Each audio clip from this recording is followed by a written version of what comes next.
cher Ventouse Mbala, pour la parole. C'est à la fois un honneur et un vif plaisir de vous avoir comme modérateur de cette conférence. Il est difficile de prendre la parole après un grand orateur qui est le pasteur Bruno, qui a fait un exposé à l'allure d'une prédication. Bon, c'est vrai, on a la foi. Maintenant, on va parler droit. D'abord, nous tenons à remercier les organisateurs de cette conférence, non seulement pour ses privilèges, mais aussi et surtout pour cette initiative qui permet de faire un débat ouvert sur l'actualité en République démocratique du Congo et sur l'avenir de ces pays. Ensuite, nous remercions le pasteur Bruno, qui n'est pas que pasteur, mais qui est aussi un grand défenseur de l'état de droit, d'avoir accepté de co-animer ce débat avec nous. Enfin, nous remercions chacune et chacun de vous d'être venus, non seulement pour nous écouter, mais aussi débattre ensemble avec nous. Car du choc d'idées jaillit la lumière. Mais avant de commencer mon propos, je tiens à rappeler que depuis l'indépendance du Congo jusqu'à la passation pacifique du pouvoir, la conception et l'exercice du pouvoir au Congo-Kinshasa ont fait beaucoup de victimes. Des victimes visibles comme invisibles. Plusieurs personnes ont perdu la vie car voulant tout simplement lutter pour la liberté, l'instauration de l'état de droit et la démocratie. Les mémoires de toutes ces personnes méritent notre respect et toute notre reconnaissance. Car aux grands esprits, la patrie doit sa reconnaissance. Voilà pourquoi, avec votre autorisation, je vous invite à vous lever et à observer une minute de silence en mémoire de toutes ces victimes.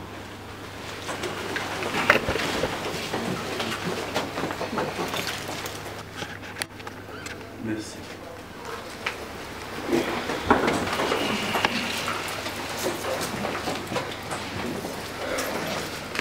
Sommet de l'État congolais. Depuis ces élections, c'est Félix Antoine Tshilombo Tshisekedi, qui est le président de la République démocratique du Congo et chef de l'État. Les Congolais attendent de lui l'instauration d'un État de droit. Promet de changer les choses. Il s'est dit être résolument déterminé pour mettre les intérêts du peuple au centre de toute son action politique, tout au long de ces quinquennats. Peut-on les croire? Doit-on les croire? Telle est la problématique de cette conférence débat. Le thème de cette conférence est plus qu'intéressant. Il est non seulement polémique et interrogatif, mais aussi et surtout actuel et constructif, car il permet d'analyser la problématique dans sa globalité, de construire par un débat ouvert, de s'interroger sur la réalité ou pas de cet état de droit démocratique recherché, d'éclairer par un échange sur ce qui a été ou pas fait, ce qui est fait et ce qui doit être fait pour construire cet état de droit et une démocratie que les Congolais aspirent. Ce thème pose ainsi deux questions principales. D'une part, comment le président Félix Tshisekedi conçoit et exerce son pouvoir? Et d'autre part, sa façon de faire est-elle source d'espoir ou motif d'inquiétude ou de crainte? Ce sont les réponses à ces deux questions posées qui constitueront l'essentiel de notre exposé. un exposé qui comprendra 2 points. Dans le premier point, nous parlerons d'une conception du pouvoir du président Félix Tshisekedi, plaçant l'homme avec H majuscule, au centre de toute son action présidentielle, ce qui est une source d'espoir. Le deuxième point, quant à lui, examinera l'exercice de la fonction présidentielle par le président Félix Tshisekedi face à la réalité d'une coalition inédite, fondée sur la prudence et la méfiance réciproque, motif légitime d'une crainte. Au terme de la constitution congolaise actuelle, reprenant l'essentiel des constitutions précédentes, la République démocratique du Congo est définie comme un état de droit et une démocratie. Mais cet état de droit démocratique consacré dans les textes constitutionnels avait toujours été contredit par la conception et l'exercice autoritaire du pouvoir que le Congo a connu depuis plusieurs années. S'il est vrai que la démocratie est une conception politique de l'état de droit, et l'état de droit comme une conception juridique de la démocratie, on peut dire que le Congo-Kinshasa a toujours fait le choix de l'état de droit et de la démocratie comme fondement de la République. Mais ce choix de la démocratie s'est toujours heurté à la présence des hommes forts au sommet de l'État. Des monarques qui décidaient de tout, contrôlaient tout et concentraient tous les pouvoirs étatiques dans leurs mains, empêchant ainsi tout épanouissement démocratique aux Congolais. Et pourtant, au terme de l'article 5 de la même Constitution, il est clairement affirmé que la souveraineté nationale appartient au peuple. Tout pouvoir vient du peuple, qu'il exerce directement par voie d'élection et indirectement par référendum. La suprématie de la Constitution a toujours été mise à l'épreuve des hommes forts à la tête des institutions faibles.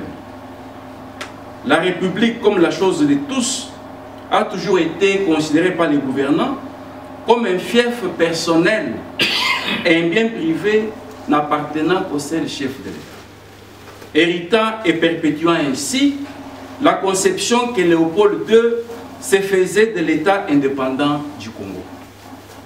Le pouvoir censé venir du peuple n'avait comme source fondamentale que la seule unique volonté du chef de l'État. Toutes les institutions étatiques étaient ainsi dépendantes de la seule volonté présidentielle. La séparation des pouvoirs consacrée dans les textes constitutionnels n'était qu'une simple illusion. Avec une justice totalement soumise et dépendante, un parlement aux ordres et amnésiques, les pouvoirs présidentiels s'exerçaient au Congo-Kinshasa sans aucun contre-pouvoir institutionnel réel. Ainsi, les institutions dites d'après la démocratie ne pouvaient fonctionner en toute indépendance car en permanence inféodées et ne dépendant que de la volonté du prince. De ce point de vue, les changements ou l'alternance pacifique intervenue à la tête du pays en janvier 2019 n'est que l'aboutissement du combat de longue date mené par le peuple congolais. Cette première alternance pacifique du pouvoir au sommet de l'État marque non seulement un tournant, mais ouvre une nouvelle page politique qui doit réaffirmer et reconnaître en pratique cette souveraineté du peuple consacrée dans les textes constitutionnels. Pour bien saisir la conception que le nouveau président congolais, Félix Tshisekedi, fait de son pouvoir, il est important de distinguer la situation avant son arrivée à la tête du pays et ce qui se passe depuis qu'il est chef de l'État. La démocratie proclamée dans les textes constitutionnels n'était qu'une théorie qui servait de décor à un pouvoir personnel. Le pouvoir présidentiel ne se concevait que comme un pouvoir clos, c'est-à-dire un bonnet qui ne se portait que sur une seule tête. Ainsi, désigné démocratiquement par les deux chambres du Parlement en juin 60, Joseph Kasavubu, comme premier président congolais, a été écarté du pouvoir par les coups d'État militaires de Joseph Désiré Mobutu. Mobutu lui-même a été chassé 32 ans après par les armes de Laurent Désiré Kabila. Laurent Désiré Kabila assassiné, son fils Joseph Kabila a hérité le pouvoir présidentiel alors que le Congo est une république. Il a gardé ses pouvoirs pendant 18 ans dans les conditions que tout le monde connaît. De 2016 à 2018, il est même allé au-delà de son mandat constitutionnel. Mais pourquoi la conception du pouvoir du président Félix Tshisekedi doit être considérée comme une source d'espoir? Lors de son discours d'investiture, le nouveau président avait non seulement pris l'engagement de bâtir un grand pays, mais aussi de mettre le peuple congolais au centre de sa vision. C'est-à-dire faire du peuple le fondement et l'essence même de sa vision politique. Une conception du pouvoir qui renvoie à la définition qu'Abraham Lincoln avait donnée à la démocratie. Le pouvoir du peuple, par le peuple et pour le peuple. La volonté politique affichée par le président Tshisekedi pour faire du changement une réalité constitue une source d'espoir. L'espoir d'un Congo nouveau, l'espoir d'une bonne gouvernance, l'espoir de la fin de l'impunité, l'espoir d'une justice juste et la même pour tous, bref, l'espoir de l'instauration d'un état de droit démocratique.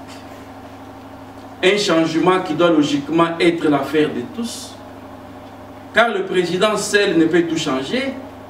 Il donne des orientations et pose un cadre, nécessitant une adhésion collective et un engagement de chacun. Cette vision politique qui s'inscrit dans le changement des mentalités et la prise de conscience collective doit se construire, car la démocratie et l'état de droit ne se décrètent pas, mais se construisent. Il s'agit d'une construction et d'une vision collective. C'est cette construction collective qui va renforcer davantage cet espoir en mettant l'intérêt général au-dessus de tout intérêt personnel. Cette vision politique mettant les intérêts du peuple congolais au-dessus de tout suscite un espoir et mérite d'être encouragé. Un soutien qui n'écarte pas toute critique, car on doit accepter les bonnes choses et critiquer les mauvaises, ou ce qui ne marche pas. En démocratie, l'unanimité n'existe pas, et les critiques sont permises, voire normales. D'où le rôle de l'opposition. On ne doit pas écraser la minorité, mais plutôt la considérer, la respecter et tenir compte de ses avis. La démocratie se construit dans les débats et non dans l'unanimité aveugle ou fanatique. Il est difficile de concevoir une démocratie sans opposition ou sans pluralité de pensée. Avoir un avis contraire ne doit pas être considéré comme un crime, mais c'est l'intérêt général doit primer. Le pluralisme politique garanti dans la Constitution doit être un moyen qui permet au peuple d'être éclairé et non pas une garantie pour les manipuler. L'opposition doit être un contre-pouvoir contre toutes les dérives possibles du pouvoir présidentiel. Le changement prôné par le président Tshisekedi doit ainsi demeurer une réalité palpable tout au long de ces quinquennats. C'est un pari assumé et non pas risqué. Le président sera jugé à la fin de son mandat, un mandat qui n'est pas de 8 mois, mais qui est de 5 ans. Cet espoir a été davantage renforcé par quelques signaux ou actes posés par le nouveau président. Il s'agit notamment de la libération de tous les prisonniers politiques et d'opinion, de la fermeture de tous les lieux de détention où les opposants étaient en permanence torturés et gardés, du retour au pays des opposants politiques qui étaient menacés de persécution en cas de retour. L'accès aux médias des opposants, notamment à la radio-télévision nationale, de la libre circulation des opposants sur l'étendue de la République, rendant ainsi effective la liberté d'expression, de la mise en place effective de la gratuité de l'enseignement, de la présence de 17% des femmes dans le gouvernement central, ce qui est une première en République démocratique du Congo, du lancement de plusieurs chantiers presque partout avec le programme de 100 jours pour répondre aux urgences comme un début de solution. Avec toutes ces mesures et toutes ces réalisations, on peut dire que le président Tshisekedi conçoit son pouvoir comme un service à rendre à ses concitoyens et non un service à se rendre soi-même. Il y a de ce point de vue lieu d'espérer qu'un Congo meilleur est possible. Mais, s'il est vrai que cette conception du changement affichée par le président congolais, avec sa vision du peuple d'abord, suscite un élan d'espoir justifié, il est aussi vrai que le fondement apparemment fragile de la coalition FCC-Cash, qui ont mis en lumière une méfiance réciproque au sein de la coalition, provoque une crainte légitime. Au terme de la Constitution, précisément son article 90, la composition du gouvernement tient compte de la représentativité nationale. C'est le Front commun pour le Congo, FCC, du président sortant, qui a obtenu cette majorité au sein du Parlement. Devant cette réalité, c'est-à-dire la situation d'une majorité parlementaire détenue par le FCC, le nouveau président n'avait juridiquement que deux choix. Soit de diriger le pays sous une cohabitation, c'est-à-dire avec un gouvernement formé seulement que par les membres du FCC, tel que ce que la France a connu sous Mitterrand-Chirac, Mitterrand-Balladur et Chirac-Jospin. Une situation de confrontation permanente limitant chaque institution dans ses pouvoirs constitutionnels. Deuxième possibilité, de diriger le pays sous une coalition, c'est-à-dire un gouvernement formé par le FCC et les Cash. C'est cette deuxième